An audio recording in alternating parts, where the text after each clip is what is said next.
You, sir, are a shit pilot.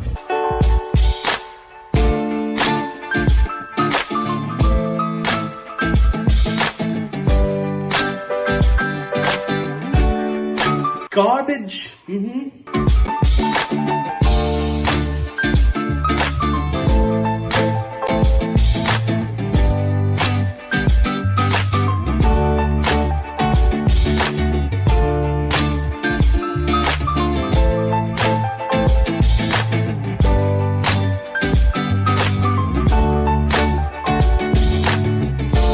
Yes, pure shit.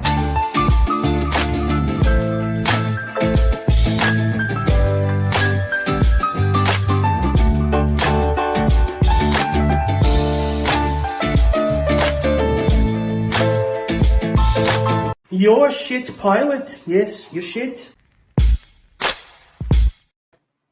Hey, we're live. Here we are. Yeah, let us know, guys. How well can you hear us? Maybe someone is too loud or anything like this. So this is FPV Spill the Tea, I think number 9. Yeah. This was Neil's idea. We came completely unprepared, especially Neil. Look at him. Neil is just not prepared. Equally as prepared for all Yeah. of you. Plus, we're using a new software because the last live stream was pretty poor because of my internet connection. So I did some adjustments. Actually, I found the reason.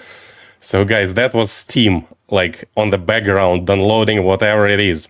And like the whole week I was struggling with my internet, and then I just found out that it was Steam eating all my internet. Like, I'm not a gamer.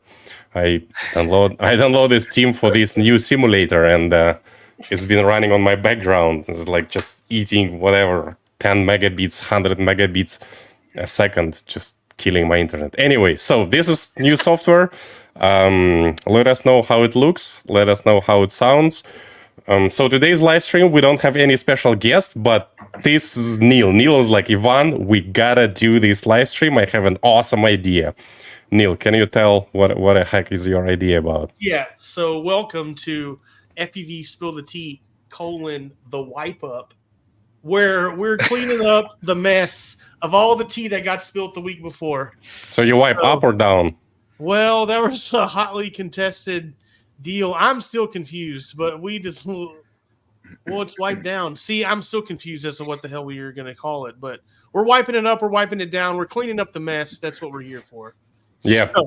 So we're going to come back every week after we do an interview, and we're going to just like do a little rundown on our interview, talk about what we learned, what we were surprised about.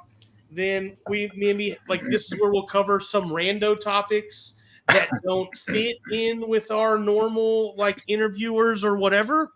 And then we're gonna just talk about who we're gonna see next, and then that's it. Short and sweet. That's what we're here for. So it should be fun. That is the Wipedown.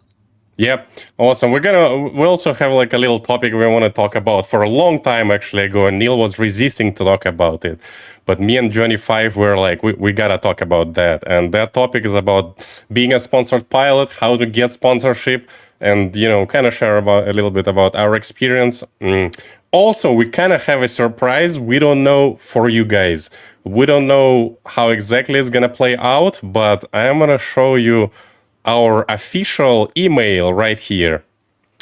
So if you you should email to this email, is it the right way to say? Sure. If you want us to invite you on this live stream for a few minutes, you need to make sure you have microphone, you have camera, then just email me, tell us just very quickly who you are, like right now. You can do it right now or a little bit later. And then I'll be just monitoring this email, and if part of our testing our new software. Say it again. It's like testing our new software. Yeah, testing new software. Yeah. Just kind of like doing like a call-ins or how do you call it? Yeah. So this is email, or if it's easier for you to see, you can see it like this. And damn, this software is. It's too bad it's not a 1-800 number, because that would have been like old school. Call in now to our 1-800 shit pilot. Yeah, that'd be dope. Yeah. It's Join still, the tea. shit pilot live at gmail.com, and you can type it with dots or without dots. It doesn't matter. Oh, with or without dots. Look. Yeah, this is like all Gmail emails. Do you know that like just dots don't matter? You can remove I them. didn't know that. All right. I didn't know that either. Yeah, Steve Evans says, "What could possibly go wrong with software?" Well, yeah. Who knows? So here we are. So yeah, I saw somebody comment like, "Yeah, that was Lambo Drive Zambo." I like that. Wasn't Bot the last tea spilled? What was the thing? Well, yeah. So Bot spilled. Bot was with us last week. We spilled a little bit of tea, but I would say that, like we commented during the stream, that he was like a master at answering what we thought would be spicy questions, and like with just such a cool, like big tall glass of milk to like calm it all down. And I mean, he was a great guest. I really enjoyed having Bot on. What'd you guys think about it? Yeah, Johnny nothing Pie, what do you fazed think? him. You could tell, like, I always wondered that about him too. Like on his channel, he just looks like he's sort of a natural entertainer, and I could never tell, like, is that like a character? Is he acting that way and it's more entertaining? Is he just always know what to say and it's just kind of funny and like, and no, like clearly that's just how he is. So I'm surprised he's not actually on TV somewhere, and we're lucky enough that he just makes content for us. So Yeah. Yeah, I also kind of think that I was surprised. Like, to me, he's completely different from what he looks in his videos. Like, he's like very straightforward, like super humble. It feels like he doesn't hide anything except his real name, which was kind of a little bit weird. Yeah. I want to know more about that, but it's whatever.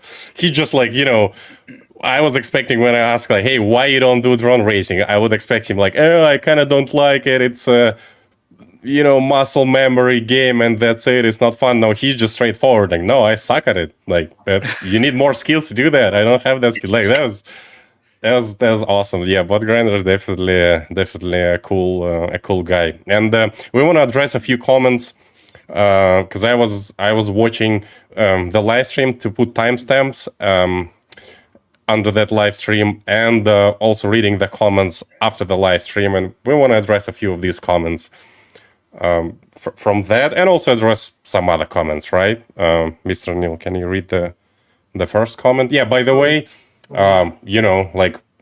thanks everyone for being here. As always, we try to read all the chat, depending on how many viewers we have. Today we don't have Bot Grinder, so we might not have that many viewers, but still you have way more chances so that we read your message if you if you leave like a super chat or anything like this, but it's not necessary. All right, Mr. Neil, what's the next? What's the first question? Faster. Well, I'm going to let John take this one because as we talked about how prepared I am for this, I don't have the list pulled up. So okay, well, I'll start with question 1. This is from Atreides Incorporated, addressing Bardwell's comment that all motors are motors, and he couldn't tell the difference doing 2 motor tests blindly, and he was able to tell the difference only some of the time. Yes. So what do you guys think about that? I guess, well, let me just like preface to say that because this is our first Wipedown, we're like talking a little bit about not only Bot, but we pulled some comments from previous videos. So this is a comment from our Bardwell video. As we move forward, we're going to I guess just talk about the one. But so, Yvonne, tell us that story because you pulled this up. You had some background about this. So tell us a bit about what this is. So during Bardwell's live stream, we asked him what was the popular opinion that he doesn't agree with. And he said that a lot of people think that like all the motors are different and you can feel the difference between different motors. But Bardwell said, I even stopped doing reviews of the motors because, he stopped doing reviews of the motors because he thinks that they're all just the same. And we kind of agreed with him. Sure. And then there was a guy in the comments, I'm sorry, man, if you're watching, I can't read your pilot name. So this guy basically did a blind test of 2 motors. I think it was like Emax Eco 2 motors, like 1950 kV, 2207 versus some other motors. And in his test, he basically said, and like, so someone else was swapping motors for him, and he was able to tell which motors are which. And that was like a long comment under our live stream, under our recorded live stream, like long comment from him that, well, he's able to tell the difference, and he's planning to do more motor testing. And yeah, like I wanted to like encourage this guy. This was like a good job. We talked with him a little bit. The downside, I think, the downside from him was he only tested one time. So basically, his friend put random motors on his quad. He flew them. Then that friend changed the motors on his quad, and that guy flew it again. And he was able to tell which motors are which. He was like, "All right, eco motors feels weaker. They don't have that much acceleration." I forgot exactly what he said. And yeah, so I think it's just like not enough testing data.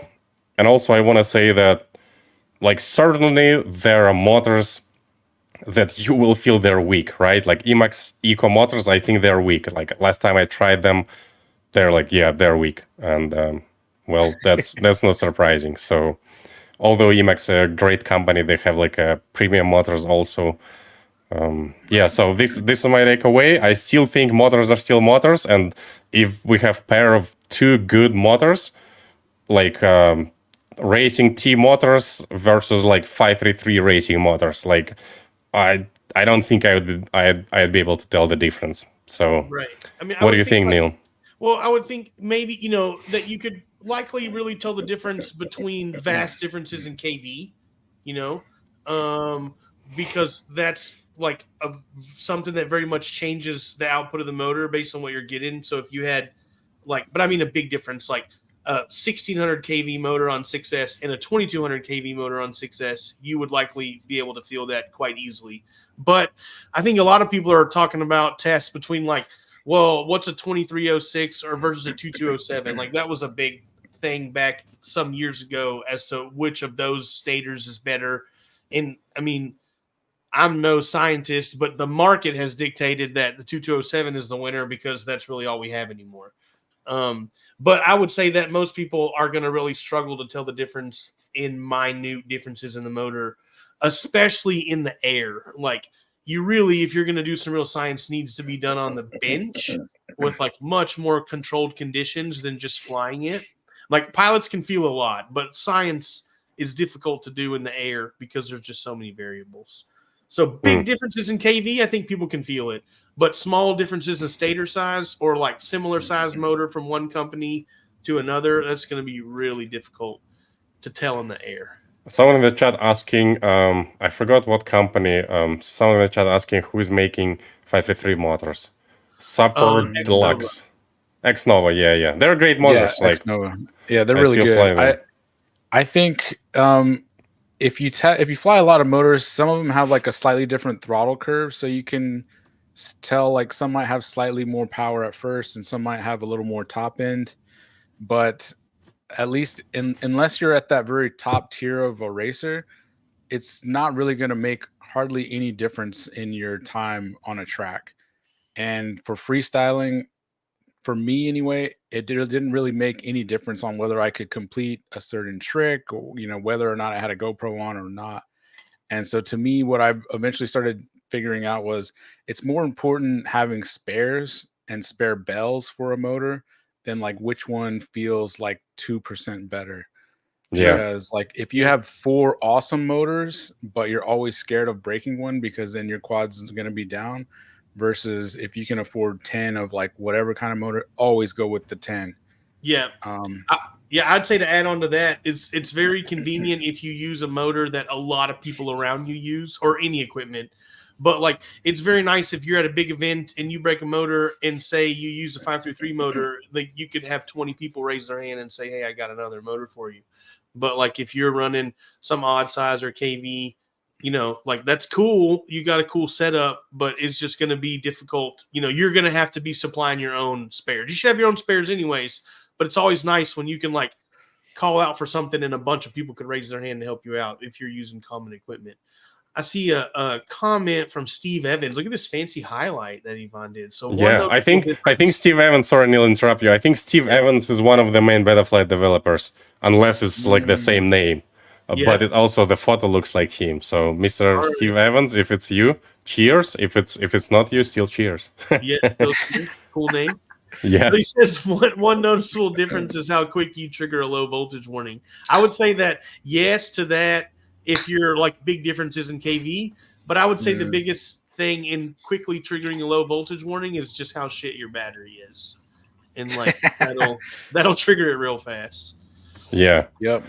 So we got 2 super chats. Thank you very much, guys. We got Free Range Chicken. Thanks for $9.99 and thanks for the stream. Well, thank you very much for watching. That's awesome, and thanks for $10. And we got Colin Jones. Neil, can you please read it? Because I'm kind of slow today. It's like a lot of different words. It's puppeteers from Freedom Duck and the Sloth. Well, thank you. So if we are the sock puppets puppeteers, does that actually make us the sock puppet, or are we like controlling the sock puppet quasi behind the scenes? I think you're controlling the sock puppet. Yeah. I mean, I know that we are on some people's lists to be the sock puppet.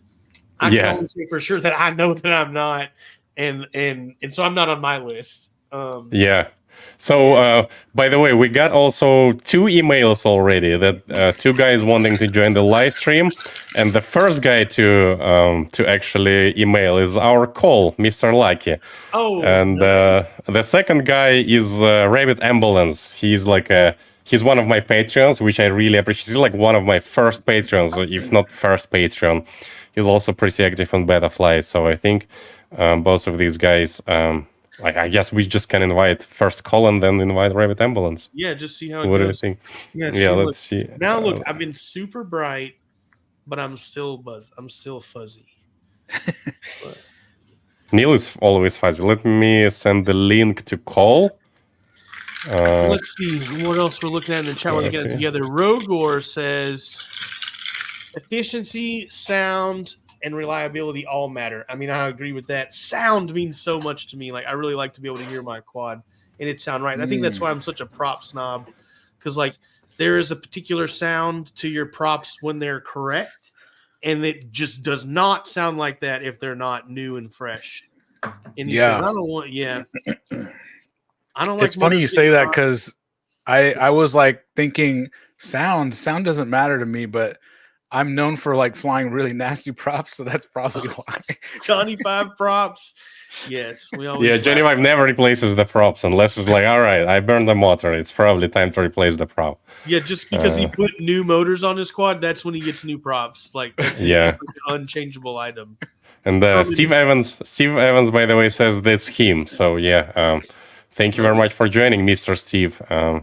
Like one of the brain of Betaflight, he's the guy doing all the hardware, like very low level stuff that nobody understands except him. Well, that's important. But if something weirdly happening on your quad, he is also the one to blame. So let's see. So Mr. Cole, I send you a link on your email. So what you need to do is you need to like click that link and then add your camera, microphone, just double check everything working, and then we can pull you in. But please don't, no dick pics. Yeah, I guess we are kind of like, it's not only like random call in, you got to be scared about what the caller can say, but we're also bringing them on video. So like, no weirdos. So when they come on, do we ask them a question or do they ask us a question? Oh, let's just see what happens. Let's just see what happens. So that's going to be fun. But have a question ready and also have an answer ready, even though we don't know what they're. Yeah. You just got to have an answer ready to fire. So let's move on to the next question. So Double A, in one of the comments, I think it was under Bot Grinder video. Double A, by the way, is also the guy who is always in the like a long time supporter, always in the chat. Not like I don't see him today, unfortunately. But he says that he thought there are way more racers out there than freestylers. Like Johnny 5. What do you think about that? I wish that was true, but I think that that's probably very false. if I had to guess, there's probably 10 or maybe 20 times more freestylers than racers. Exactly. Wow. Yeah, Yeah. I've never been able to put a number on it like that. I don't know that I would have thought 20, but I don't think you're wrong for that. I do feel like there's more, though, unfortunately. Well, I think it's just because, like, it could be a bit by default that, like, when you are a new pilot, you are only flying around, and the first thing you do is, like, rolls and flips. So, therefore, you're kind of start as a freestyle pilot by default.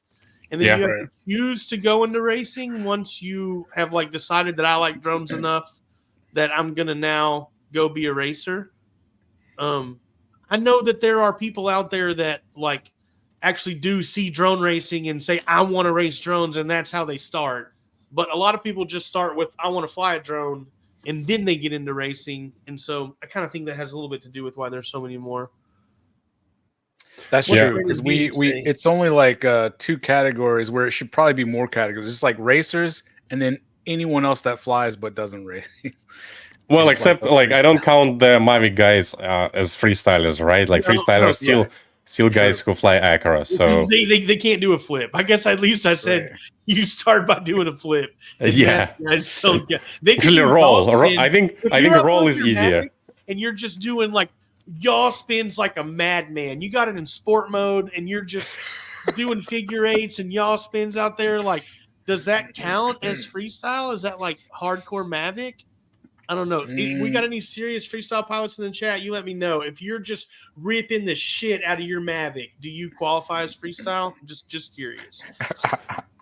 I want to see. Brandon Beans says, only one pilot in my town that I know of that races. Used to be more, but right now, out of like 10 to 15, there's just 1 or 2, and they have to travel to meets. Yeah, so in Brandon's town, it's 15 to 1. So I guess you're not that far off in your 10 to 20, John. Yeah. Well, Brandon, I would say you get some gates and all of the freestyle guys get together and just in your meetup, you just like throw some cool lines down and or do circle track racing. I really think that like more people should race in circles anyway, and like that could be a great way for like freestyles to get into racing, because you for sure can't say you can't remember the circle. Like if you can't remember the circle, yeah, who came up with that idea? The circle track. I don't know, but it's fun. It's I think really Shames. Fun. Yeah. But maybe Shames or Amari, like they're type of a nerd guys that likes to do that. Oh, we got a first comment from my Facebook, because I'm also streaming to my Facebook like for the first time, because now we're using this fancy software. Oh shit! Because I will speak English from my heart, and yeah, привет, Anton. I think he's making fun of my accent. He always been making fun of my accent. Mr. Lucky, we are still waiting for you to join, because I sent you the link and. Over email, and if you're not gonna join, we're gonna send to Rabbit Ambulance. And here we got Amari FPV in the chat. He says, "Hot take: all racing is freestyle, but not all freestyle is racing." Yeah, that's deep. I mean, I always say that a really cool racetrack has some dope freestyle moves in it. And like, if you don't have some cool freestyle moves, in like as the fastest line in your course is a pretty sick freestyle move, then you didn't make a very cool course. So, and I also kind of think that because as we move forward year after year, the tracks integrating more and more kind of freestyle moves, right? We used to do just like a split S slalom through the gate, and now we're doing like a weird course cruise, like. I'm waiting for someone to do also like a inverted spin. How do they call them? Like somehow integrate that on the track. But just year after year, it becomes more and more complicated. So as freestyle evolves, then also drone racing maneuvers also evolve. So I agree with Amari. I think that's true. Yeah.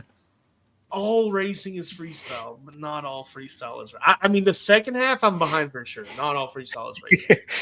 But like, I'll go as far as to say that I think that what I said, I don't have to say it again, but that you should have some cool freestyle moves in a racetrack, but it's a little bit free. I remember probably, I think it was maybe 2017-ish or so at Andy's place.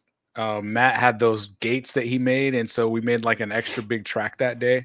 Yeah. And that time period, we would have probably 3 to 5 freestyle people just show up, and they wouldn't always come back, but like it was to where people knew where we were and they would come just to try it out, which I think everyone should at least try it out. And that day, y'all built like some really cool freestyle things, like some big backwards kind of thing that if you were skilled enough as a freestyler, you could do like a backwards power loop. And I couldn't do it, but like I remember Joe Mama was like starting out at that time, and he wasn't that fast on a racetrack yet, but he could do that move like every time. And I think that encouraged him to know like, okay, my skills do translate. And like I think that was maybe one of the things that sold him to become like more of a racer that day. And so ever since you guys have been building those freestyle elements, like I think it hooks more and more people every time.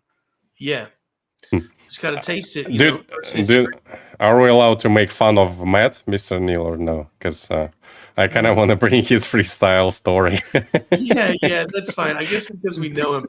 I'll just say that it's been a covenant of mine that we shouldn't like specifically point at people and talk shit about him on this show, just because I don't want to call him out. But I think it's okay if we know him. So well, all right, we're not gonna call Matt's name, so okay, that's I'm not anonymous. So I remember. Let's talk about I just remember that like Matt is pretty talented racer. Like lately he slowed down. He still shows up to the races, but at some point he was like very competitive, and I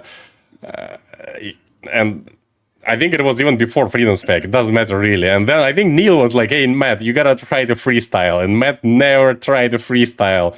And he's like, "All right, what I'm gonna do?" So he was just start flying circles around the track. And then he's like, "Oh, well, you gotta do something and do like a power loop in the field." And he's like, trying to do power loop. I can't. I need to do power loop through something. And he was just flipping in there, like flying straight, flipping in there, turning around. That was like his freestyle. Yeah, when he went on vacation and took his quad and like did freestyle on vacation, and he showed me the video, and it's just him like full speed to one place, and then like quick 180 around it, and then full speed to another, and then like barrel roll and full speed. So like it was like Freestyle. That's what we figured out. That was Matt's. I like that. Oh, not saying like some unnamed pilots. Yeah, unnamed pilot. Yeah, we don't know him. Like we gotta do like a rematch. How do you call it? Like a retry of like Matt's freestyle. Hey Matt. Yeah. Well, he's flying wing now, so I don't know. Yeah. By the way, Rabbit Ambulance, like I said, he's kind of busy a little bit, so I'm sending you the link if you want to join.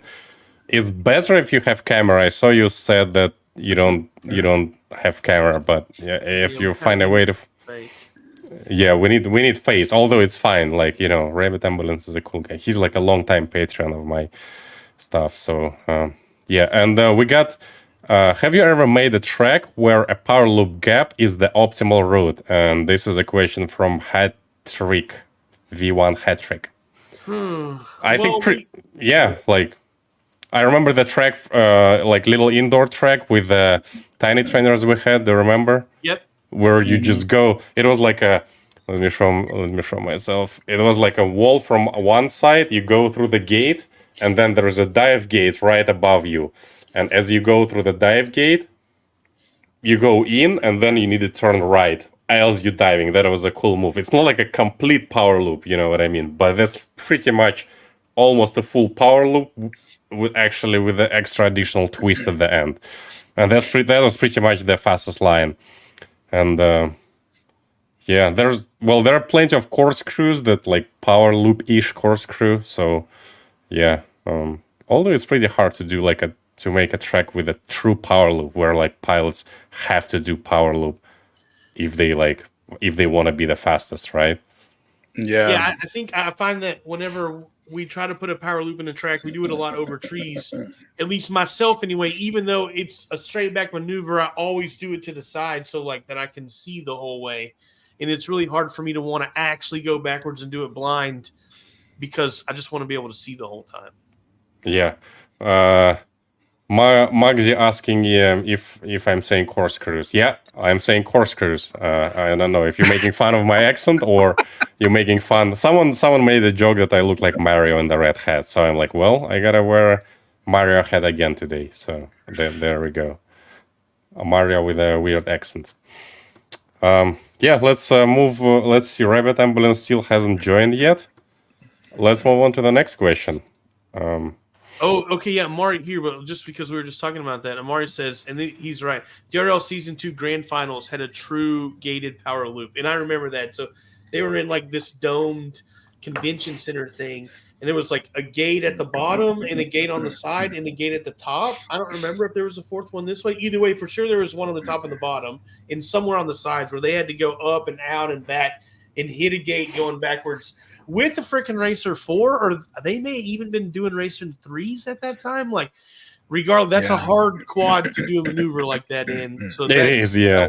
That was dope. I mean, it's a challenging maneuver when you have all the power, but those quads are so heavy and so underpowered that like really shows the skill of those guys. Yeah. Is it Jenny 5? Is DRL quads are slower than Street League? Well, I got in trouble from DRL for saying they were slow. Actually, I didn't say they were slow. Another pilot that was on the show said they were slow. Anonymous, in one of my videos, and I got in trouble. But I've deleted that footage, and it doesn't exist anymore. Yeah. Well, we can talk about it now because we're pretty close to DRL not existing anymore. So. Oh yeah, man. Anyway, that's more to come. Future show. Yeah, they are definitely slow, but I don't know if they're slower than Street League. What do you guys think? Street League is like 60 miles an hour maximum or something like this. I mean, like it's still fast if you think about it. It's just way slower than racing drone that can do like 120 miles an hour. Right. It's probably pretty close to Street League. I know that it was the goal of Street League to be pretty close to anyway, to DRL quad. So it's pretty close. But there's very slow. They're very slow. Rabbit Ambulance says he's trying to join our live stream. Let's see. That's all right. Well, as he's still trying, we can move on to our next. The next quick question. So at some point, it was like a few months ago, like 3 months ago or something, we did interview with Orca guys in Immersion RC. That was Vladka and Tony, like kind of like our buddies and friends that we know pretty well. And there was a discussion about a new Orca stack. Let me bring my so that you guys can see how upset am I. And Mr. Vladka, if you're watching, they said that the new Orca stack that has a nice integration with HD0 are coming before Champs, and Champs was finished 2 months ago, and the stack is still not here. So what I have now, though, I have like a prototype, and I have a prototype. This is HD prototype of their stack, and I also have analog prototype for their stack. And you can see ESC kind of have like a small fats, which some people, although it's conformal coated, I really like it. Some people raise the concern that these fats are very small. Like if you compare them, I don't have the Fox here with me, but these fats are pretty small. But so far it's been holding for me. For analog stack is the same ESC, just different flight controller. So ESC been holding for me, but I actually was waiting for these. And as I have these, now I'm waiting for Mr. Tony to make changes to Betaflight so that Ghost could change channels in HD0 through the back of the radio without extra wires.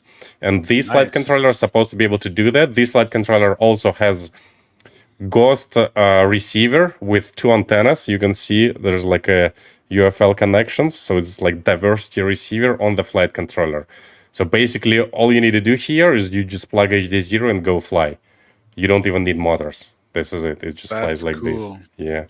But kind of a little bit of drama that it still hasn't been released yet. The latest rumor says Q1 of 2024.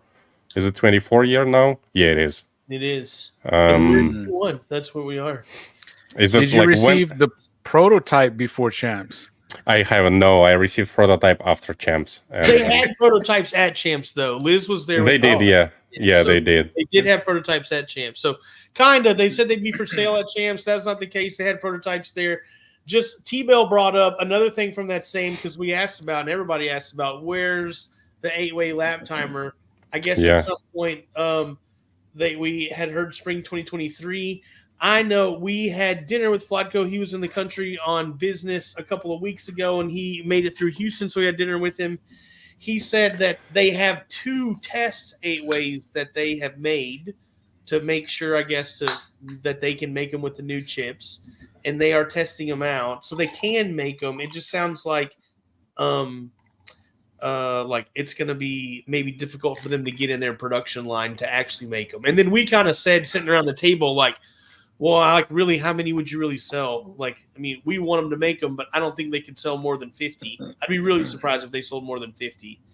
Like, maybe 100, but like that just means that, I mean, like that just, they're going to be even that much more expensive if they're only going to make that few. Yeah, I'm still super excited about this tech, and like the reason I'm still not on HD0 because this hasn't released yet. I have only one, and it needs beta flight changes to do.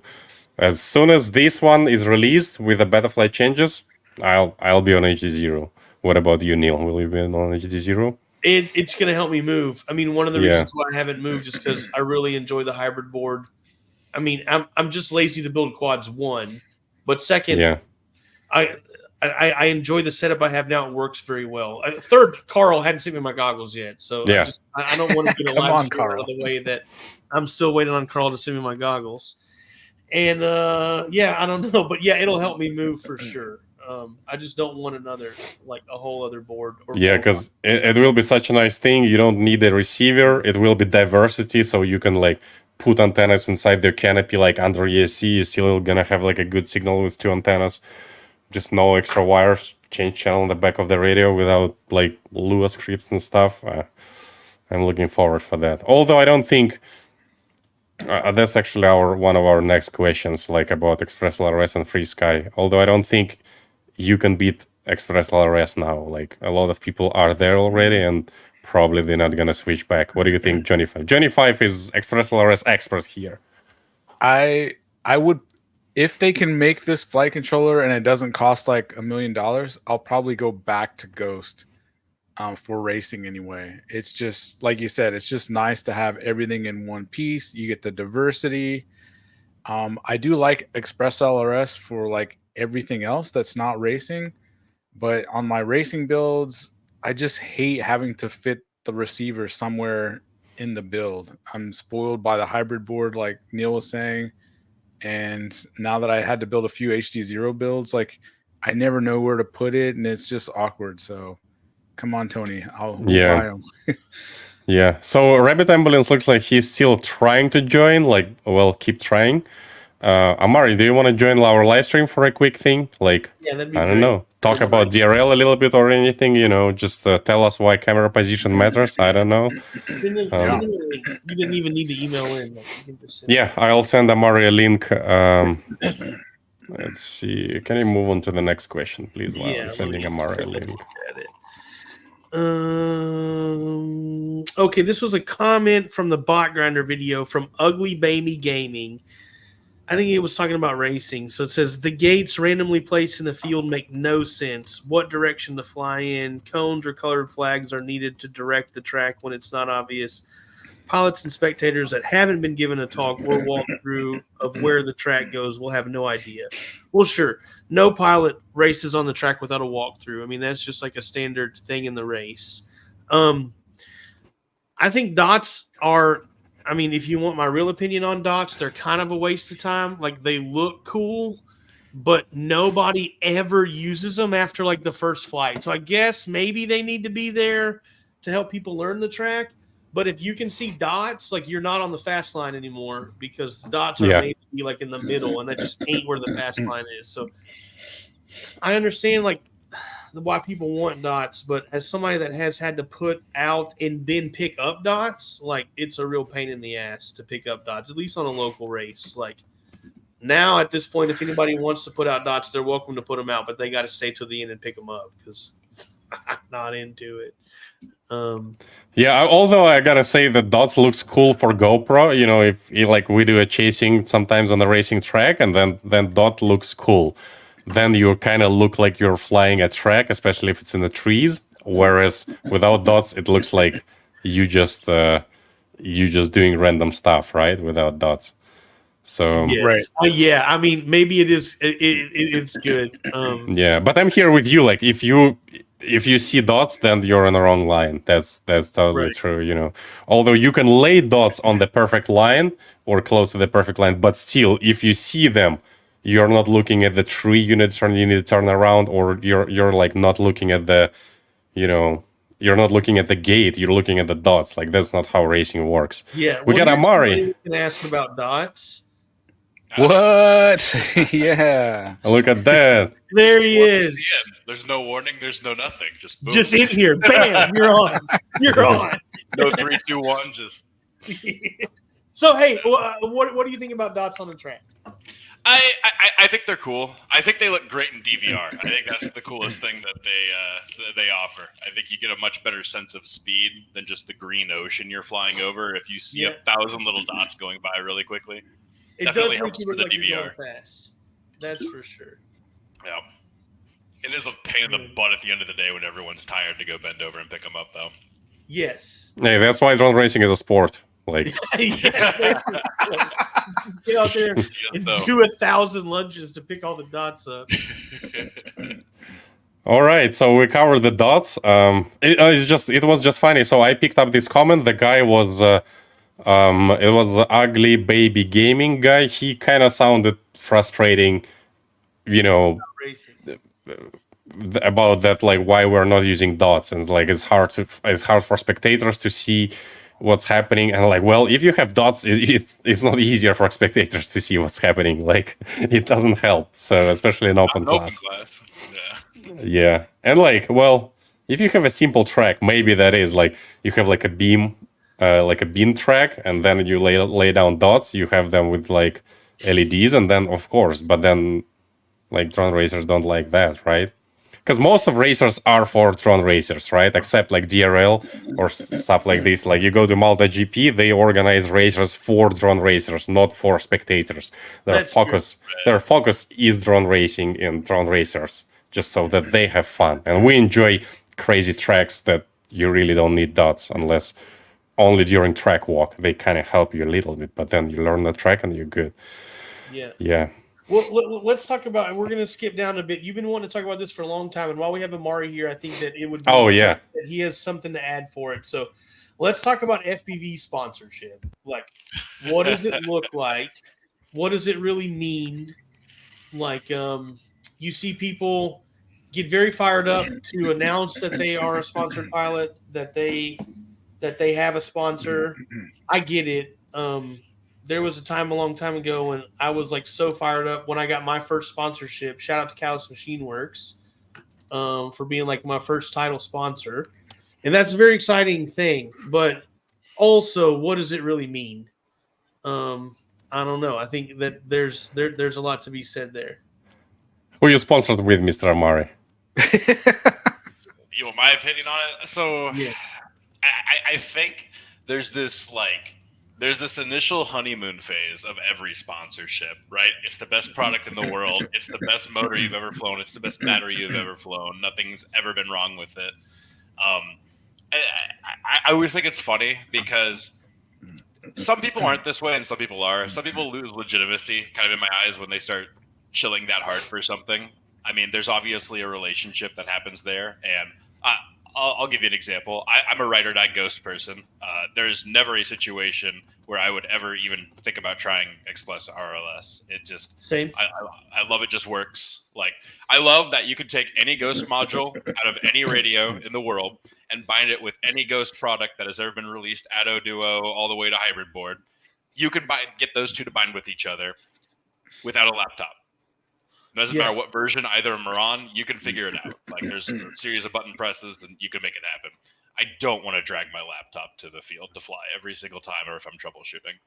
So, as I just said, shilling aside, but you are Ghost sponsored, right? You're Ghost. No, 100%. Yeah.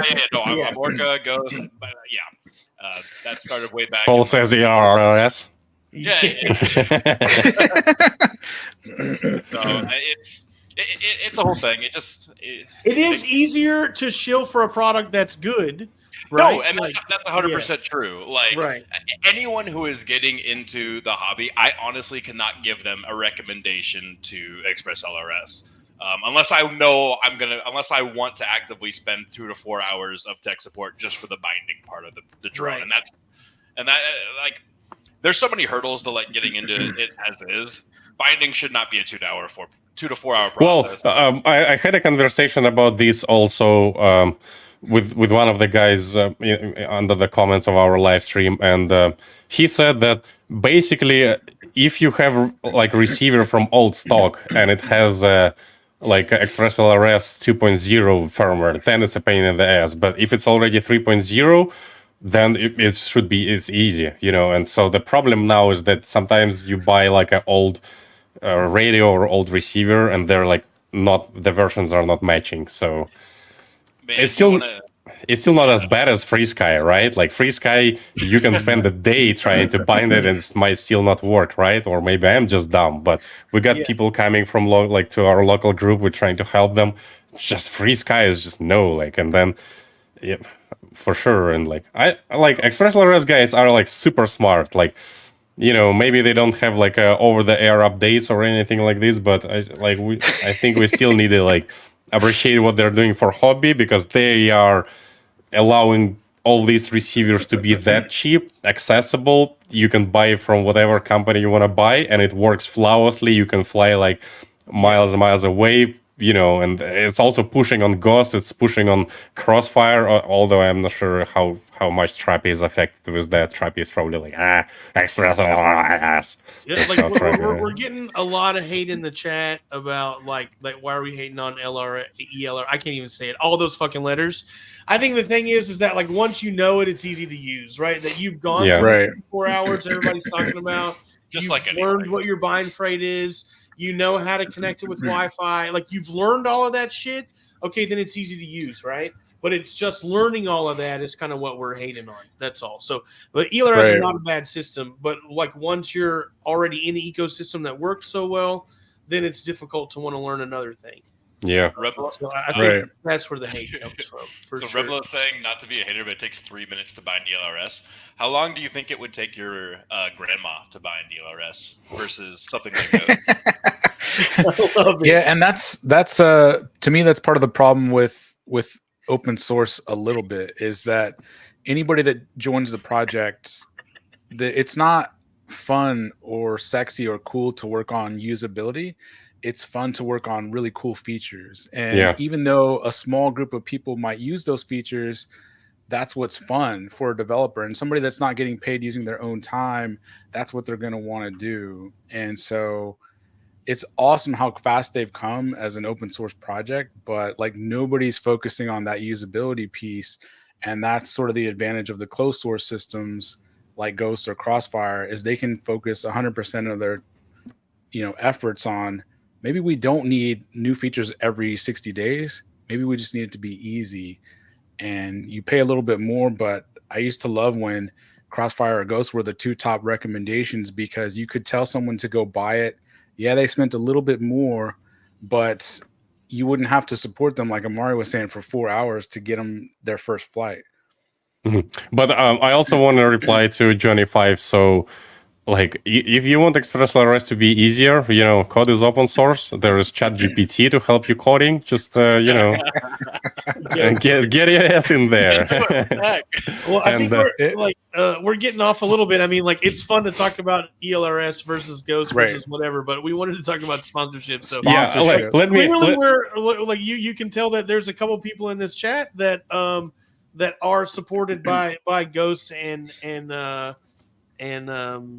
Orca, and we appreciate that. But it's also like, they're good products too. So I just want to add that also what Johnny said about developers working on cool features and they don't work. I think that's absolutely true for Betaflight. Although I can't speak for the whole Betaflight, but I just see that.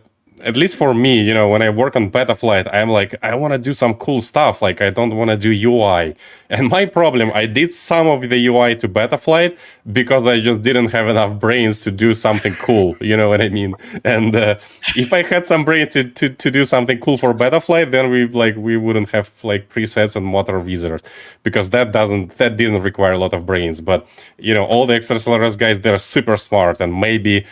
Like, obviously, we gotta invite ExpressLRS guys, to one of our live streams and just just talk to them. But we're not hating. Like, ExpressLRS is like one of the It's greatest awesome. things that happened to FPV, I think. One of the, like, maybe not the best thing that happens to FPV, right? But it's one of the greatest thing, and we see the trend, like all the pilots moving to extraterrestrial freestyle racing. It's happening, so Yeah. we can't argue with that. So We're definitely the minority for yeah. sure.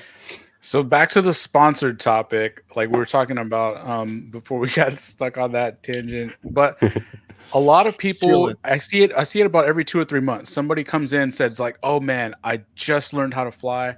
I want to be a sponsored pilot. I want to get." And I think in their mind, they think sponsorship means everything is paid for, because maybe in some other hobbies like motorsports or just regular sports, if you're sponsored by a big company, they cover everything for you. But that's not really the case in FPV, right? It's usually maybe some free stuff or maybe a discount. Right. Yeah. Yeah. Let's go ahead. So yeah, Amari, like most sponsored pilots, what do you think that Yeah. they're getting from there? So I definitely think so. I've had a number of different ones over the years, and it really varies from company to company.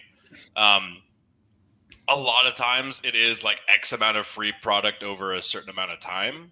Like I remember Tattoo like 4 or 5 years ago when I was sponsored by them, like I could get like 12 batteries in a year, but they always shipped from like overseas. So I always had to ask for them like 4 months before a race. So, and then if you wanted to get like any additional ones, I think we had like a 30 or a 40% like off MSRP code we could get more. And that was unlimited because you're just basically buying what it cost at that point. And then I know like 523 has an affiliate program. I'm sure you guys know about that. And that's a good way to do it too, because I kind of like that. I'm not really one who does it a whole lot, although I definitely is sponsored by 523, and Evan and Mondo have saved my butt a lot of times. Yeah. But I like that because I think both parties are really happy with how that looks up, because there's a direct correlation to what you as a sponsored pilot are contributing toward the partnership. I think that's the most straightforward way to do it. And yeah, I mean, it just depends. I've also had some where like HQ in the past, like I'll just send a message like, "Hey, I need like 100 sets of DRL props. Can we make that happen?" And they'll be like, "Yeah, no problem." Because I'm sure like the markup on those is unbelievable. It's Right. plastic at the end of the day. All the money's in the tooling anyway. Like the material cost is negligible. Right. Yeah. Props are definitely a good spot. I mean, it's good to have a sponsored item of a consumable product, right? So, like, the most consumable things are props and batteries. Like, I see Gimfan or Jim Fan. I always want to say Gimfan. Mike's in the shout out to him. He's really like stepped up the sponsorship game for Jim Fan, and like they've really supported a lot of racers. And really are like, just sending people props. So like a lot of people are just getting discounts. But I would say that, like in the prop world, like they're getting good, actually getting supplies, and so that's nice. But man, you also see a lot of people super fired up and chilling really hard for like a 10% discount code that like they're that they're a team pilot, and like they're splashing banners on every one of their videos. They're wearing like t-shirts and hats that they probably bought themselves. And they're like, Neil is spilling the tea. getting this 10% discount code. Also, they can say that they're a sponsored pilot. Like, it's really cool when you're talking to people outside of FPV and they're like, "Oh, you're into drones." Like, "Oh yeah, I'm sponsored. Like, my sponsor this or my sponsor that." Like, I get free it really makes seems cool to tell people like, outside of drones that you're sponsored. But like past that, I don't really know much that you're getting out of it. Right. That's I would say probably when I first started racing, like you and Yvonne were like the first sponsored pilots I knew, and you were winning between the two of you most of the races that we would have in town. And I remember like when I first learned Yvonne got sponsored probably by a couple companies, and I don't know if he wants to mention who they are, but I was like, "Oh man, that's so cool," because I didn't really know what that meant. I was like, "Oh man, now you get all this stuff." And maybe 3 or 4 months later, he switched his gear to like another company. And I was like, "What about your sponsor?" And he was like, "Well, they're not, like the competitive people are using something else now. And I don't care about free stuff. I want to be competitive. I'm using what I think is going to help me win. Like, do you remember that at all? Yeah, that was fun. Like my first sponsorship was like a frame, was like a metal frame, and that was like my body. Because like he knew me and he decided to sponsor me with the frames, and he gave them to me for free. And then it was Airbot providing a shit ton of electronics. Although I don't know why they picked me up. I wasn't Betaflight developer. I wasn't like a YouTuber or anything. Just winning some local races. Like I guess I was able to trick them up. They sent me like a lot of electronics and Dull props.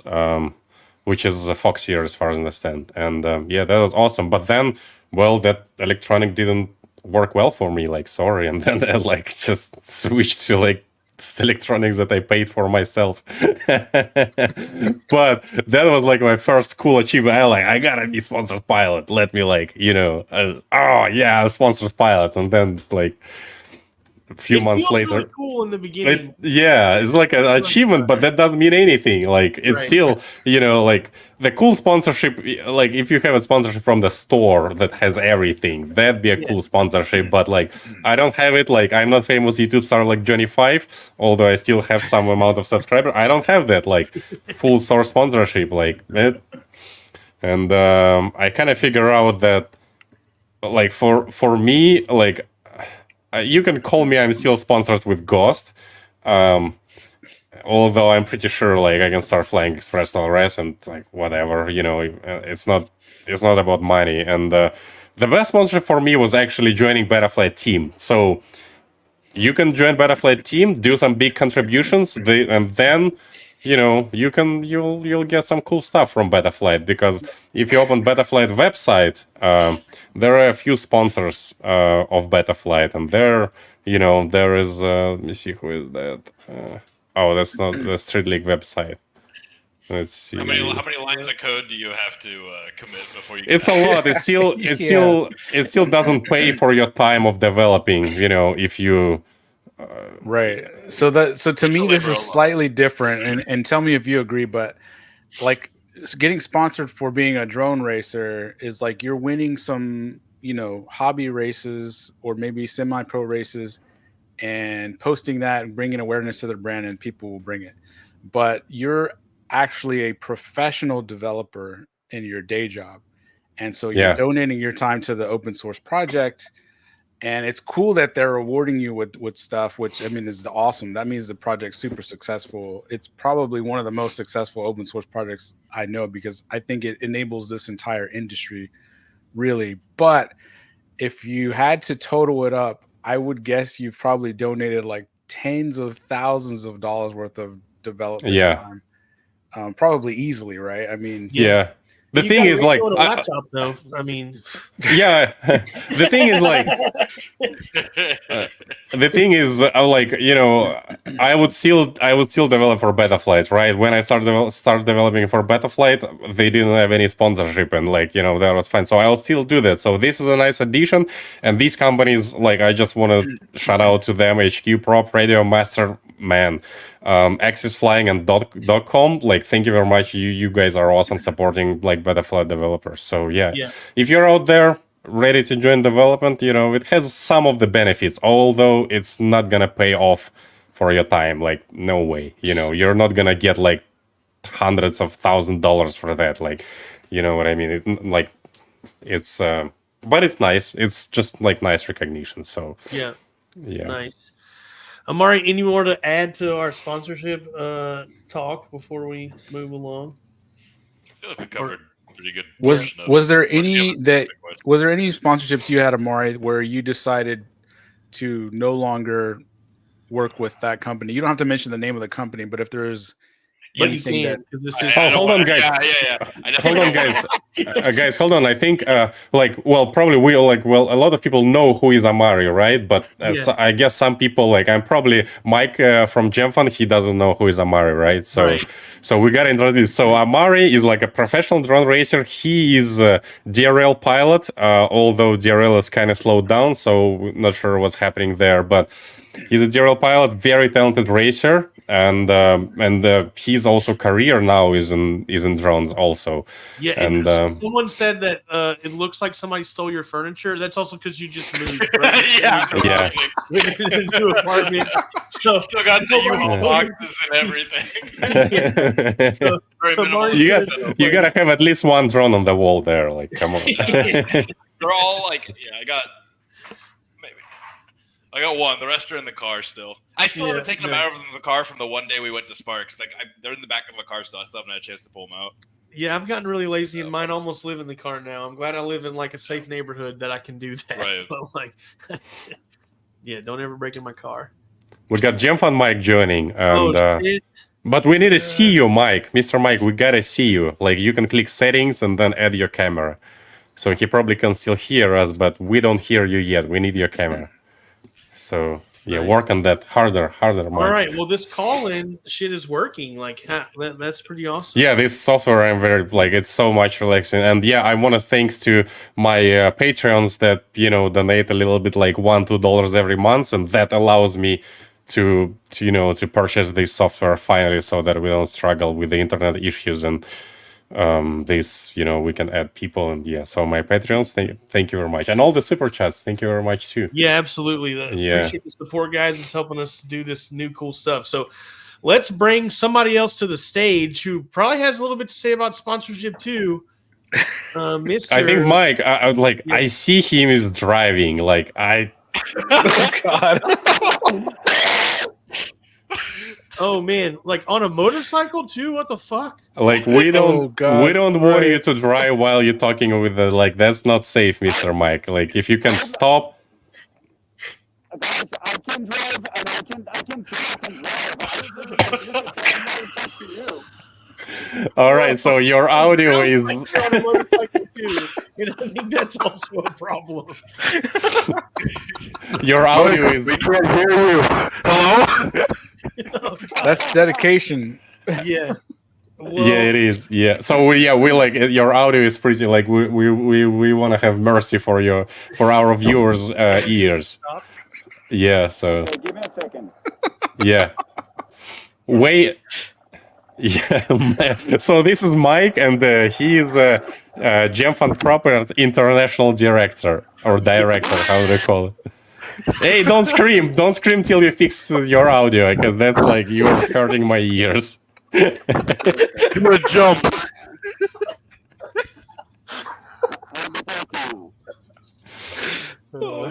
Don't say anything. Don't say anything.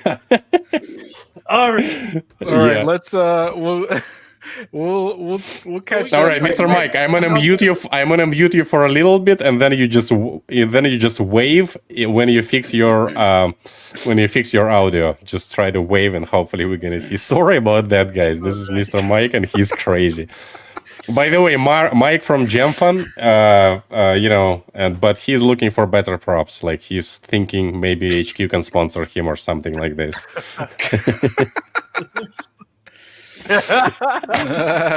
Hey, no middle fingers. This is PG-13. Let's see. Let's. I've really broken our. All right, bring his audio back. All right. Okay, guys. Okay, can you hear me now? Yeah, we're good. Yes. You're good. Nice. So, what's up, guys? Nice to talk with you. Man, we're just here. We're just here bringing in some cool people to our stream. Look how this is working. This is wild.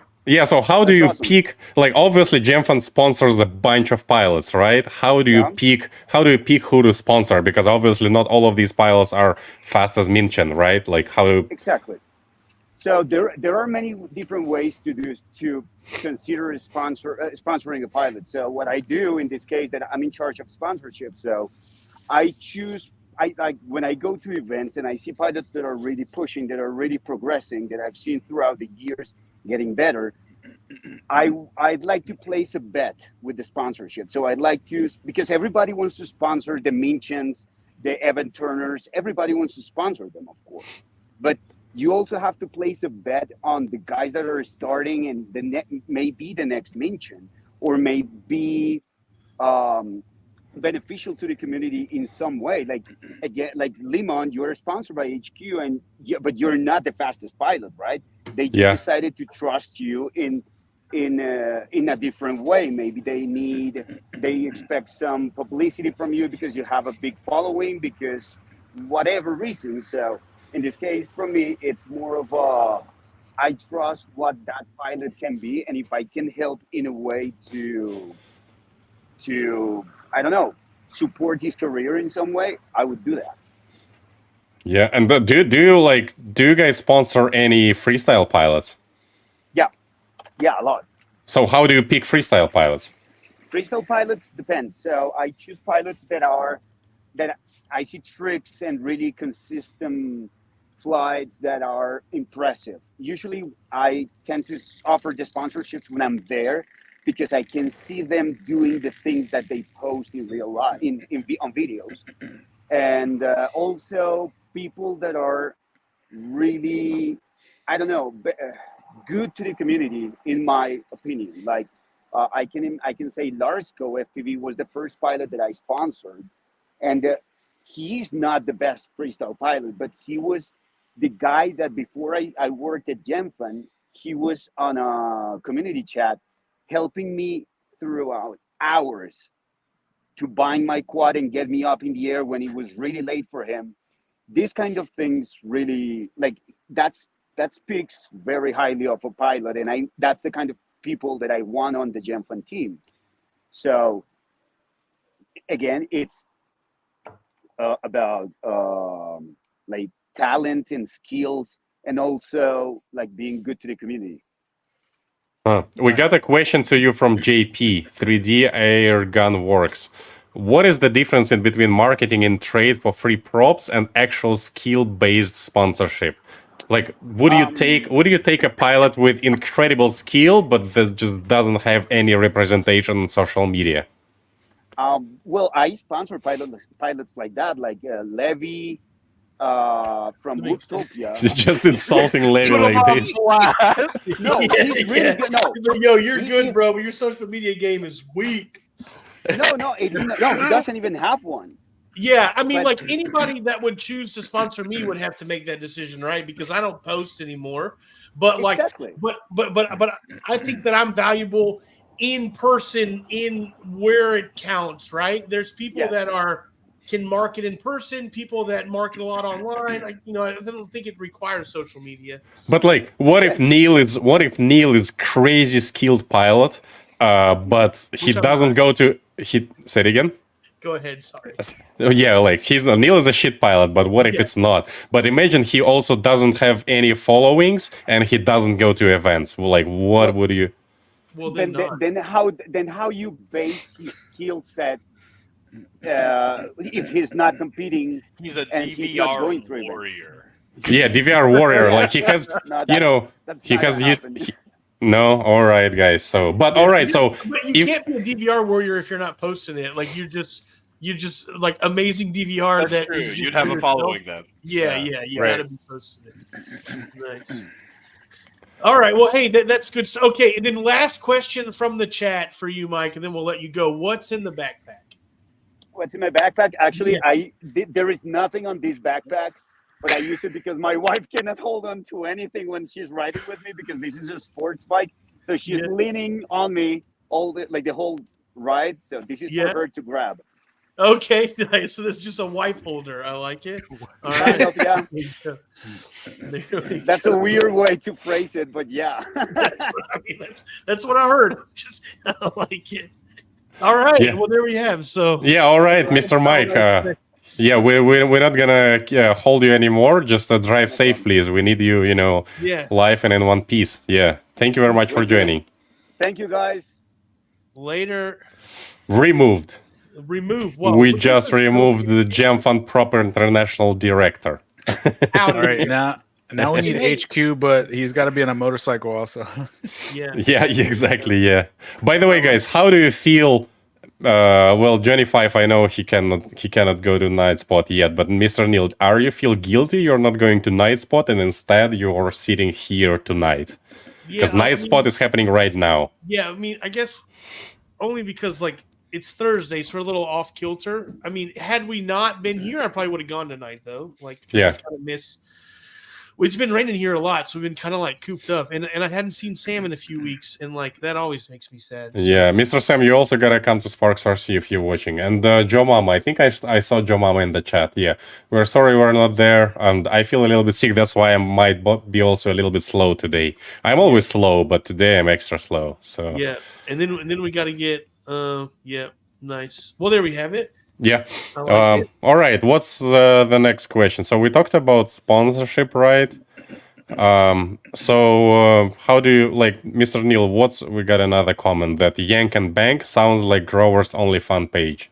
Oh well. What's my most popular post? Yeah. Yeah. You know, it's like you got to feed the fans, right? So yeah. Like we got into wings.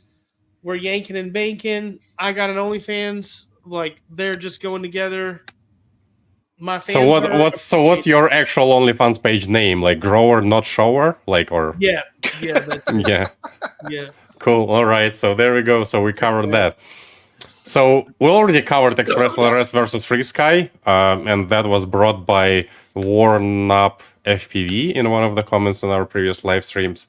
Yeah. So for Sky, like sorry, like that's not gonna happen. Like I hate helping someone with Free Sky, so we already covered that. I'd rather help people with Express LRS, even though I'm not Express LRS expert at all. Like, that's just way easier than Free Sky. Like, D8, D16, X, Free Sky, whatever it is, try to figure it out, firmware. No, thank you. So we cover sponsorship, affiliate versus sponsorship. Yeah, Johnny 5, affiliate links. Yeah. So Mr. Johnny 5 is known for his affiliate link, and Johnny 5 also sending his affiliate links to friends. Like, do you feel guilty for that? Like, it was I wasn't that excited to get sponsored, but I was very excited when I got my first affiliate link, and I think it was either a website, I don't know if they exist anymore, called Airblade, and then soon after probably Banggood. And I was so hyped. I was like sending them to everyone in our chats, and I learned pretty quick, like that's like a part, a sort of a rude behavior, party foul, if you will. So once I started like making more stuff on YouTube, you just kind of put them on there and see what comes back. And yeah, hang on. Why is it rude though? Like, if you click on an affiliate link, do you pay more than if you don't? Like, is that where the money comes from? Like, no, you pay the same, but there were certain people like in the Houston group, yeah, especially Matt. Like, but we're not gonna call his name. Oh yeah, that felt pretty. They thought it was sort of an outrage that I was doing that, and I hadn't really thought of it as a negative. So it's such a free way to support someone. It is. Yeah, that's kind of how I thought it would. Free. Yeah, like I've like when I bought my DJI goggles, I think I went to like Nurk's YouTube page and like just messaged him. I was like, "Hey, do you have an affiliate link? Because I'm gonna drop this money anyway. Someone might as well in the community might as well be getting a kickback for it. Or actually, it might have been Sean Ames actually, but well, yeah, one of the two. But our anonymous that we're not calling Matt's name. He says friends don't send friends affiliate links. Yeah, I was disheartened by that, but but it ended up being like kind of a nice thing. So my goal when I first started like posting content on YouTube, and the only reason I was doing it was because at the time it was probably before I started racing. I noticed I was buying like every new bind and fly that came out. I was probably watching like UAV Futures or whatever. And I used to have like a hobby of doing like short films and writing. So I had like all the video gear sitting there. And after a while, I was like, you know what? I have every bind and fly that's coming out anyway. Why don't I just record myself like talking about it for a few minutes? And that's kind of how that came about. And so once I got to maybe 1,000 or 2,000 subscribers, I got like first couple of affiliate links. And initially I was just like, man, I just want to get free stuff. Like that was in my mind, the same as anybody.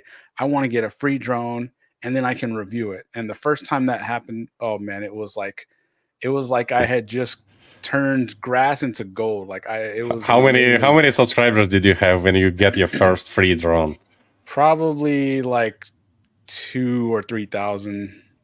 Damn, And it was probably like a cheap, something from Banggood, like something that was probably only $100 anyway. But to me, it was $100 I would have spent, and so that was cool. And I learned early though, because I actually flew with people in town, and I don't know if you guys remember when we had that race at the aviation museum, with the planes indoors.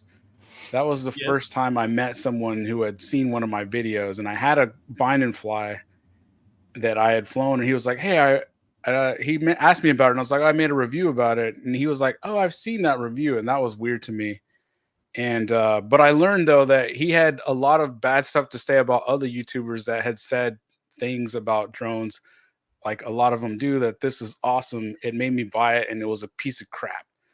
So from then I was like, all right, making money is less important than like having to meet somebody that you led them down a wrong path. And that's a slippery slope. And I feel like people that don't interact with other pilots don't learn that lesson, and they'll always say like, this is the best. This is the best. Yeah. Did you ever get like a free stuff after you made the review? Or have you ever tried to get like, a drone just for yourself or for like maybe for friends? Like, hey, I did a review. Maybe like, send me something for appreciation. Because I did it recently. It wasn't a review like this wing, Atom RC. True confessions of Ivan. So I did the video. I think it's like my last video.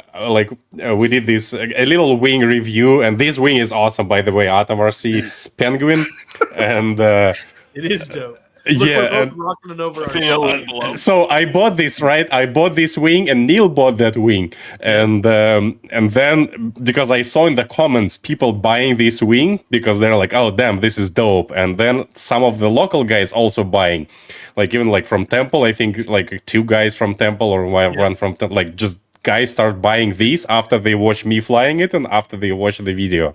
And then I reached to like Atom RC. I think they're the same company as Sky Zones, I think.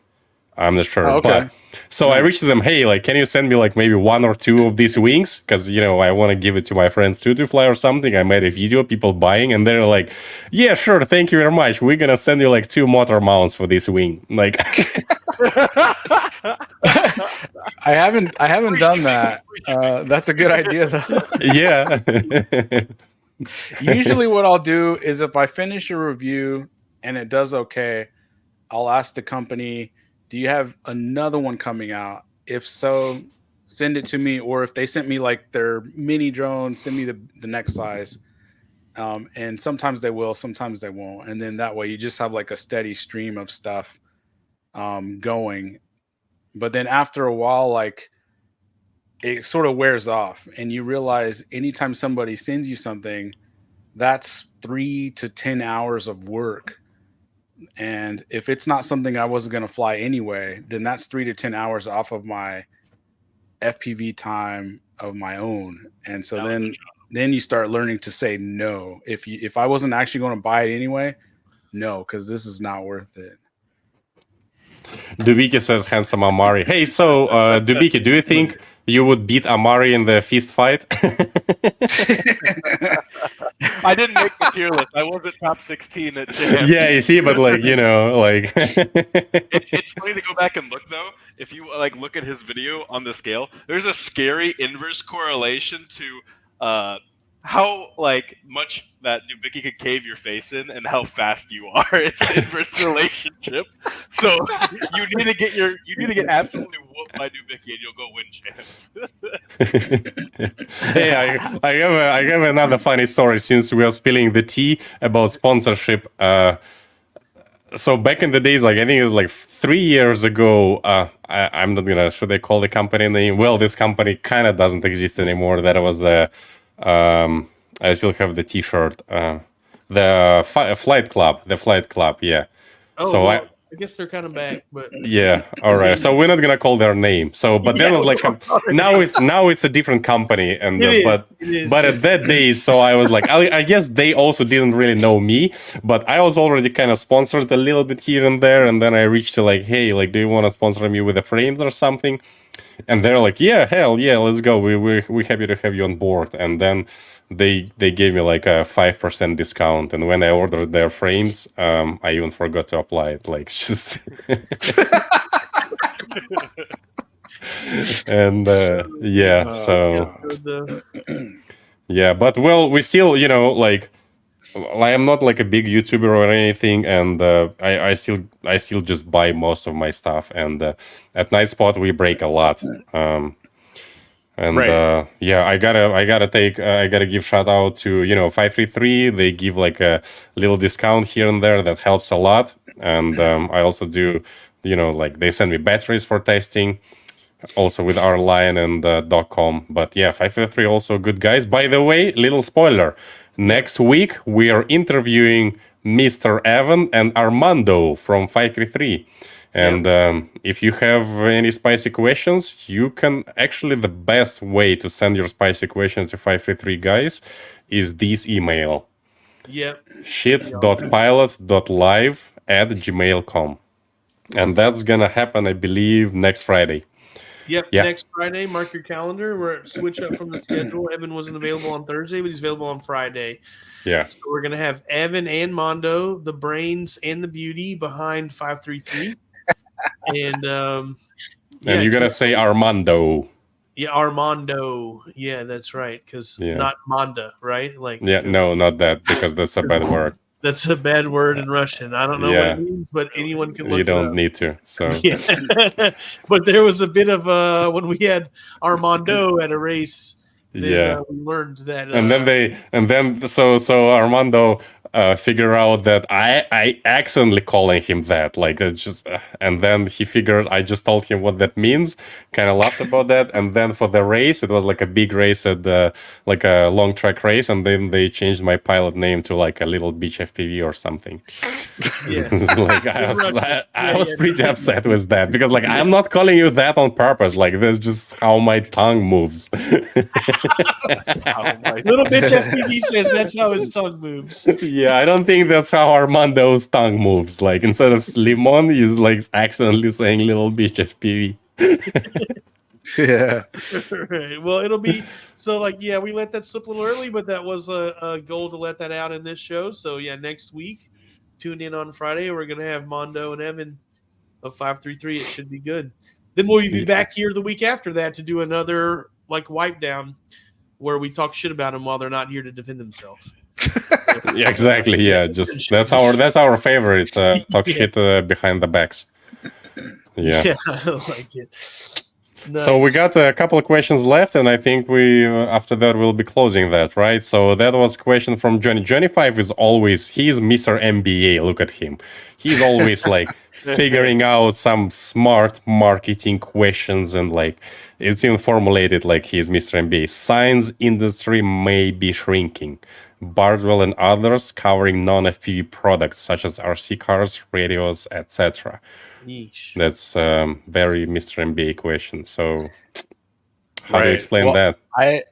I started noticing a year or so ago that the affiliate revenues coming in were shrinking drastically, and so I extrapolated if they're shrinking that much for me, could they be shrinking for the larger channels like Bardwell? Thankfully for me, like FPV is just a hobby. I don't eat off of it, but there are people with bigger channels that do. And if you eat off of it, and I would say my overall revenue, like for this year, is maybe like 15% of what it was like 2020. So it shrank a lot. And is your viewership all the same? Like viewership is mostly the same. It's actually probably grown slightly. So viewership has actually gone up in the same period, maybe 10 or 20%. But the overall revenue is going down. It's that Matt put out to your viewers that you send affiliate links to your friends. Yeah. As soon as that happened, it went down into the toilet. Yeah. So I've been experimenting with a few non-FPV things like 3D printers or just random stuff. And then I noticed like a few of the other channels started doing that too. Like Bardwell's been covering RC car stuff lately, RC car radios.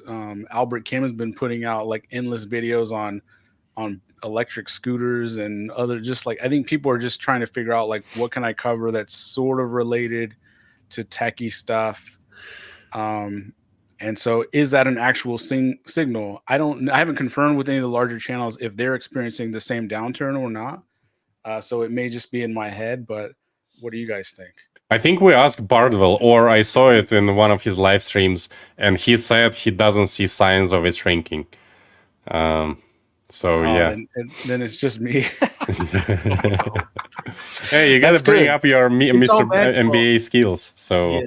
Well, and then I while we have Amari here, we've heard some rumors, because we're gonna ask this probably to the stream next week. Oh well, I don't know that we can go there. We can't go there. Okay. Yeah, we can.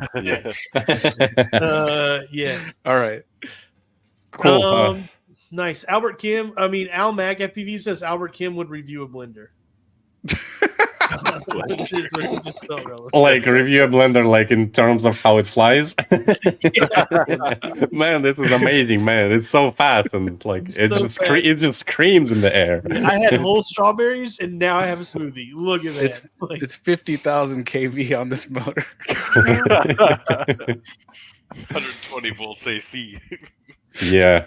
So yeah, I don't know. I just because Johnny 5, I think you're doing most of like product reviews, right? And I feel like the market might be oversaturated with products. I don't know. It's just my feeling. I don't have MBA degree, so it's hard to say. But it's just like, so many 3-inch drones, and they all like the same. And like, that's true. If there was one 3-inch quad and you do review, then tons of people looking at that. But there's like 30 of them, and you know what I mean? I don't know. That's true. Yeah. And I kind of lost my taste for doing it.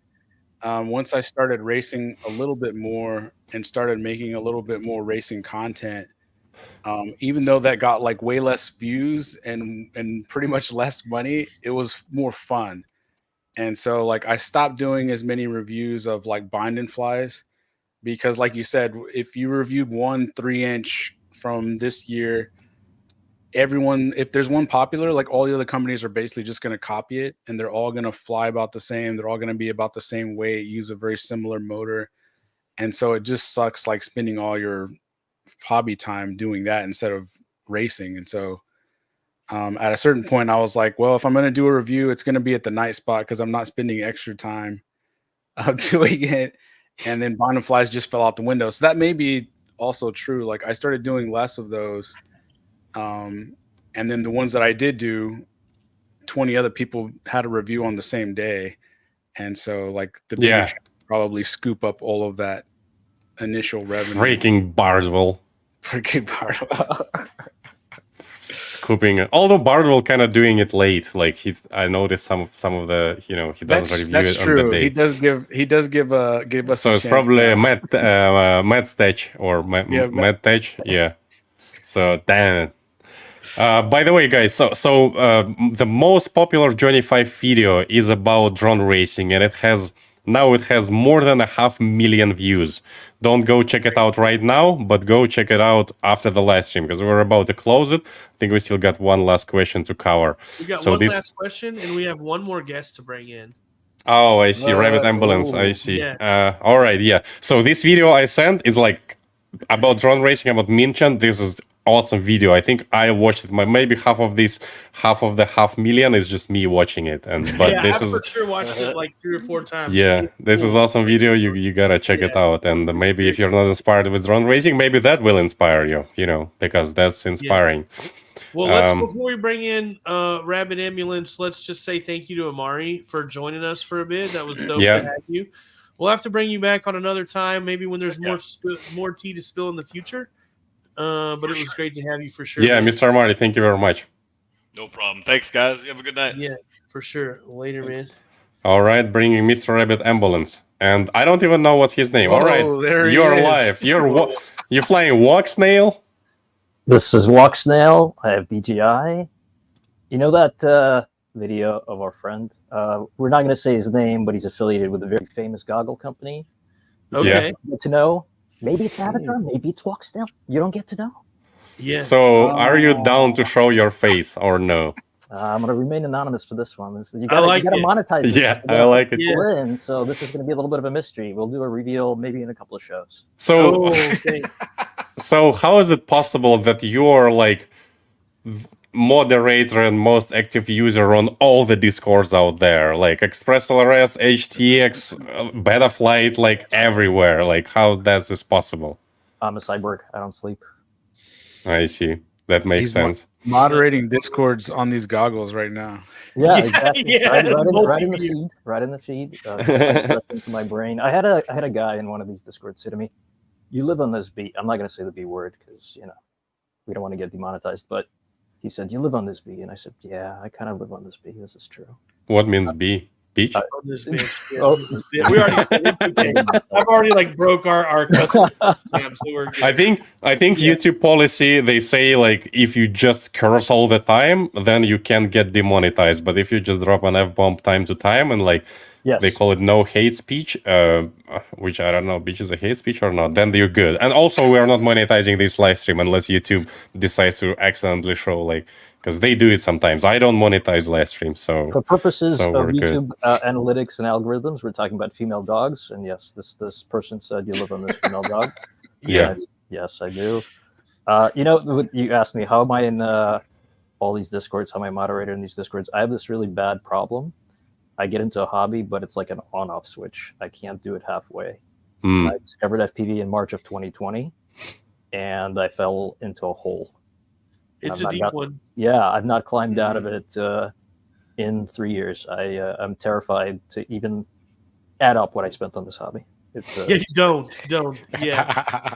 I have a wife who is the CFO of our household, and we have like a budget meetings on household budgets. And she keeps a line item of my FPV spending both in parts and travel, and I can tell you don't want to know what it is. Yeah. Like it's better just not to know.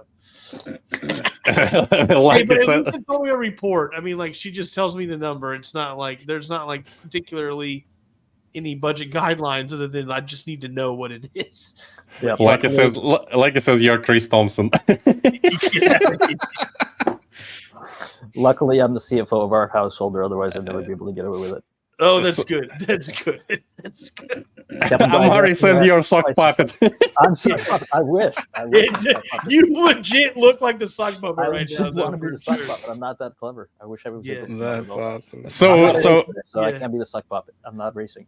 so since you're anonymous, right? Well, we know your nickname, right? But still, half anonymous. How do you like Voxnail? Like, do you enjoy it? Do you prefer that over DJI or HD0?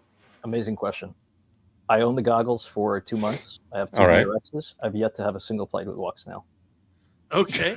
But I've tried all of the digital systems. I've tried HDZ. I've tried DJI V1/V2 goggles with Vistas. I have a pair of G2s, Integras, and I've had HDZ experience as well. So, Limon, I think there's a huge gap in the racing world, and that gap is digital racing. I think you were spot on with your O3 spec racing idea. I think that's brilliant. And the reason why I'm not racing, other than the fact that I spend all my time on Discord, is racing scene is not friendly to digital pilots outside of HDZ. Yeah, that's true. Yeah. Well, the local scene is kind of friendly. You can show up with DJI, but like, of course, you cannot go to IO with DJI. So, yeah, that I just gotta correct you a little bit. I think that was Evan's idea to do HD racing, and they're doing 3.5-inch racing like this season. I'm kind of sad I missed their first event. So that's fantastic.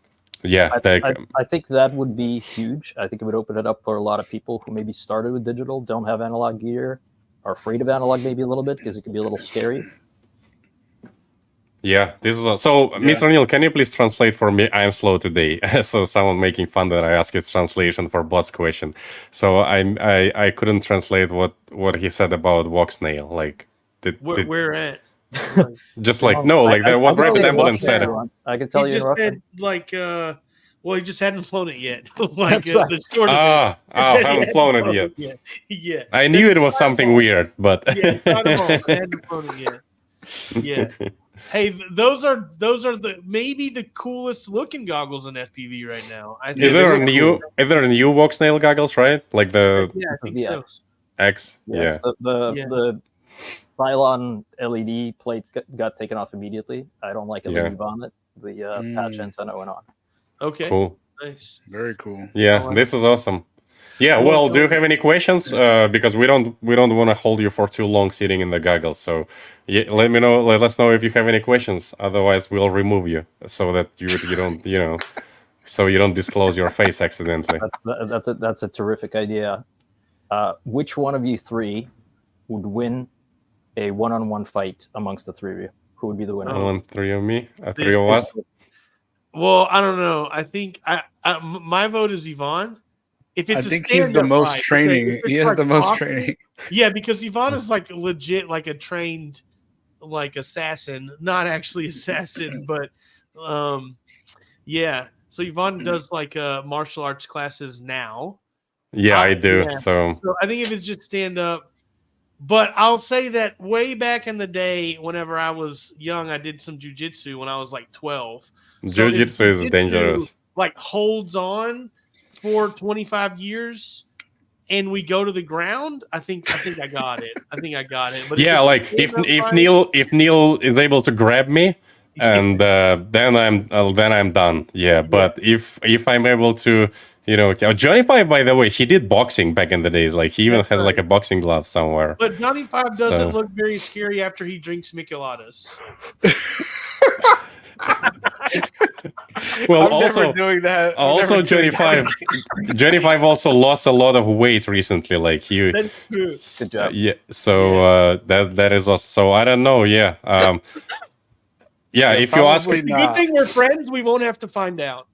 Yeah. Well, maybe it's pretty often friends actually have to find it out sometimes. You know what I mean? Like, especially in Texas. In Texas, you don't want to fight someone you don't know. He might have a gun, but you can get physical with your friends. If you want to fight somebody, you better pick a friend and not a stranger.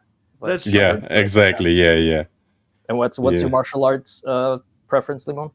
I do Thai boxing. Yeah, because I hate grappling. I just don't like the idea of like touching very closely other dudes. So like, and Thai boxing is like it's hands, knees, elbows, everything except grappling. And no hugs. Gotcha. You don't like hugs. I hear you. Yeah, I like hugs with my wife and stuff. But yeah, that's okay.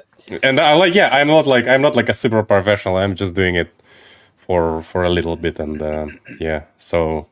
Right, I'm I'm gonna say I love you guys. If I'm ever in Houston, I'm gonna come find you. I know where. Absolutely, man. And then you'll show your face to us if you're in Houston. After 1,000 donations to the stream.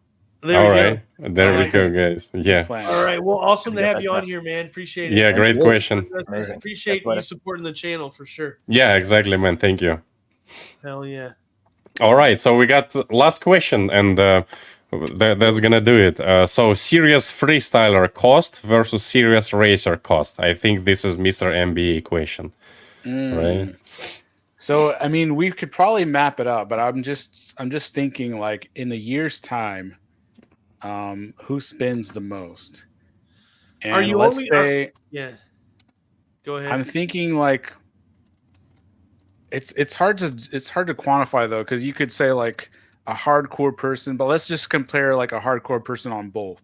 So the hardcore freestyle is probably going to have at least two systems, right? Maybe they'll have DJI and HD0 or DJI and Walksnail. Probably have like 10 quads. What are some other like big time freestyler stuff that they would have? Like, I don't know. Are we going to also include like, is it total cost of the sport, or are we just talking about equipment? I'm thinking total cost, because I think you include travel in total cost. Then for sure, if you are like a racer that goes to all of the, say, national level events in a year, right, versus a freestyle pilot that goes to all the national freestyle events in a year, like there are just more events for a racer to go to, right? Because for freestylers, I mean, tell me if I'm wrong, but you just have Rampage and West Coast Throwdown that I know Right. of as like legit. And West Coast. Oh yeah, well, West Coast Throwdown is also a racing event. So Yeah, right. But they have a freestyle event, and I would say that it's a bigger part of their event. There are more people there to do freestyle than there are racers. Sure. Or at least a big Oh. chunk of it. Like there was a lot of people down by the freestyle area when they were having that freestyle competition going on. yeah, I don't know, chat. What do you think, guys in the chat? Like Yeah. just What do you think? if there's like a hardcore freestyler in the chat, tell us like what's your like monthly or annual spending on the GoPros. gear. I feel like I think we freestylers have more think- GoPros. Yeah, but I think we shouldn't count traveling because traveling is very personal. There are a bunch of racers that never travel. That's true. Okay, that's true. You know, I so mean, kind of, but if you're even a semi hardcore trespassing racer, fines. like you're gonna like I'm not a super hardcore racer. I've never been to champs, but I still would normally travel probably 3 times a year for a race, right? Yeah. Like IO, ice race, and maybe I'll go to like Mayhem or something, which is a driving race. But I think for racing, even if you're in like sportsman class, it's very easy to spend like $10K a year or more, I think. I mean, is that too high? Like if I'm talking 10K? about parts- No, I mean like if we're gonna intrude travel in it, 10K is easy to spend. If we A don't year? Yeah. yeah, totally. If you don't include travel, it's still probably pretty easy to spend. I mean, like, I don't know, $500 a month is $6,000. Like, true. yeah. So I mean, that's the interesting, like, just to put there. So I don't know, but like, I definitely have seen racers show up with, on average, a serious racer shows up on a weekend with, like, to practice with 3 or 4 quads. I'd say the average, but the outlier of that is like 10. And somebody showed up with 10 quads. You don't actually see many people show up with 10 quads, but it happens, right? Like, Right. Oh yeah, for sure. yeah. So like, so I don't know, but I mean, yeah, it's hard I to feel say. like Yeah, if you asked a freestyler, they would think they spend more, but I think we know that we probably spend more. Yeah, like because like when I buy motors, my box goes like I see the bottom of my motors box already. But like when I bought motors, I bought like 40 motors. They Yeah, lasted me for like a little bit less than a year. But we also fly at night spot, right? Like it's just like we fly at night spot is just normal for me. Every night spot I kill a motor and a battery, at least one, sometimes more, but it's just normal. Like I break a motor, I pick another quad, and like Yeah. And I'm not a rich guy, and it hurts, but well, that's the price for the fun, maybe. Consumable. Right, but I mean, Yeah. like, I still stand by that drones, whether you're freestyling or racing, but I always say it about racing, is like the cheapest motorized sport you can get into. It's the cheapest for thing you can sure. race. It costs more to race bicycles than it does to race drones. Like, it Yep. certainly costs more to race dirt bikes or cars or just any motorized thing that you can race. Like, drones are the cheapest thing that you can do in the racing world. I really think so. Amari says, and he's very right about this, that a racing pilot who competes at Mayhem beats any freestyler on the planet, hands down. Yeah, Mayhem is a very expensive race to prep for. If you're going to see anybody show up with 10 quads, they're going to show up to Mayhem with 10 quads. And, Yeah, like, I would imagine that even a really hardcore freestyler that's just bashing the shit out of his stuff, like, is not going to consume 10 quads in a year. Right. But some people build that for that one race. So, Yeah. yeah. All right, yeah, so- Yasin says Yeah. his biggest year was only 4K. Yasin, does that include Travel? Travel? Travel. Yeah, because he came to Costa Rica, didn't he? Right. Yeah. I mean, so I don't know if you count that or not. Because Yasim, you also go to like Yeah, camps, all, go to IO, all the events. right? So like Yasim's Yawesome is sounds like awesome. probably just he's very awesome. That's probably just an equipment number if I had to guess. Okay. Like, Yeah, but that makes sense. But also, I know that White Goat stays 4 deep to a hotel room, so like that's Yeah, that's also true, a whole yeah. different travel budget than like there's definitely different ways to travel. So Do they do like grappling there in the room or like? they do grappling in their room? Since we talked about martial arts. So before we finish, let's do like a little plug because we are having an event here in Houston, and if you guys interested, right, this is a Street League event. You go to races 2020. So this is streetleague.io. I'll drop a link. So this is a spec racing of 7-inch drones, and if you want to see like Neil's ugly face and have fun with us, maybe even a little bit of race. There we go. Battle at the range. This is Lone Star National. Lone Star National. Yeah. Lone Star This is National at March. Sparks, right? Yeah, this is Sparks RC. This is event. It's an event like regular event. As for all drone racing, you have to buy a ticket here. Of course, you have to buy all your staying and stuff. Like nobody unfortunately paying for our tickets yet to travel to drone racing. That's right. So come have fun with us. Yeah, join us at Sparks RC. It's our new club. Be awesome to have everybody there. Come race Street League with us. Yeah, it will be 3 days event. Friday practice, secret practice, Saturday qualifying, and Sunday racing. And as always, it's not only about racing. We're having fun. It's gonna be food. We're gonna be shit talking and having fun. Yep. Overall, and this is just a great place. Pilots.